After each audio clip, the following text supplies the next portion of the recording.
भीलवाड़ा जिले में काला सोना कही जाने वाली अफीम की खेती इन दिनों अपने अहम चरण में पहुंच चुकी है। यह खेती यहां केवल आजीविका का साधन नहीं बल्कि गहरी धार्मिक आस्था और परंपराओं से जुड़ा कार्य मानी जाती है। खेतों में अफीम के पौधों पर डोडा पकने लगा है और इसके साथ ही विधि विधान से पूजा अर्चना का दौर भी शुरू हो गया है। किसान खेतों में नाड़ा माताजी की स्थापना कर पूरी श्रद्धा के साथ इस प्रक्रिया की शुरुआत करते हैं।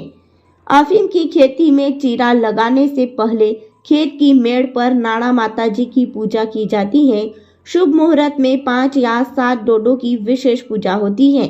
इसके बाद ही पके हुए डोडों पर चीरा लगाया जाता है। किसानों का मानना है कि बिना पूजा के की गई चिराई से फसल पर विपरीत असर पड़ सकता है। आने वाले कुछ दिनों में यह प्रक्रिया नियमित रूप से चलती रहेगी। किसान रूपलाल ने बताया कि अफीम उत्पादक किसानों ने डोडो में चीरा लगाना शुरू कर दिया है। चीरा लगाने के बाद डोडो से निकलने वाले दूध को एकत्र किया जाता है। इसके लिए किसान सूर्योदय से पहले ही परिवार के साथ नंगे पांव खेतों में पहुंचते हैं। विशेष प्रकार के औजार से डोडो की चिराई की जाती है और छरपले में अफीम का दूध इकट्ठा किया जाता है।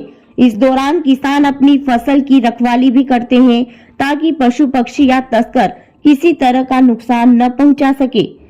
अफीम की खेती में धार्मिक परंपराओं का विशेष महत्व है। खेतों की मेड़ पर 7 या 9 नाड़ा माताजी की स्थापना की जाती है। किसान मानते हैं कि माताजी की कृपा से फसल अच्छी होती है और मेहनत सफल होती है। यही कारण है कि हर चरण में पूजा अर्चना को अनिवार्य माना जाता है।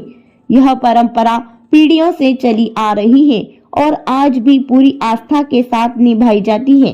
भीलवाड़ा नारकोटिक्स विभाग के अंतर्गत भीलवाड़ा जिले की 4 और चित्तौड़गढ़ जिले की 2 तहसीलों में अफीम की खेती की जाती है। इनमें भीलवाड़ा जिले की कोटड़ी, जहाजपुर, बिजोलिया और मांडलगढ़ तहसील शामिल है। वहीं चित्तौड़गढ़ जिले की बेगू और रावतभाटा तहसील भी इस सूची में आती है। इन 6 तहसीलों के कुल 6,758 किसानों को भीलवाड़ा नारकोटिक्स विभाग की ओर से अफीम बुआई के पट्टे जारी किए गए हैं। खबरों की अधिक जानकारी के लिए देखते रहिए हमारे साथ MP7 न्यूज।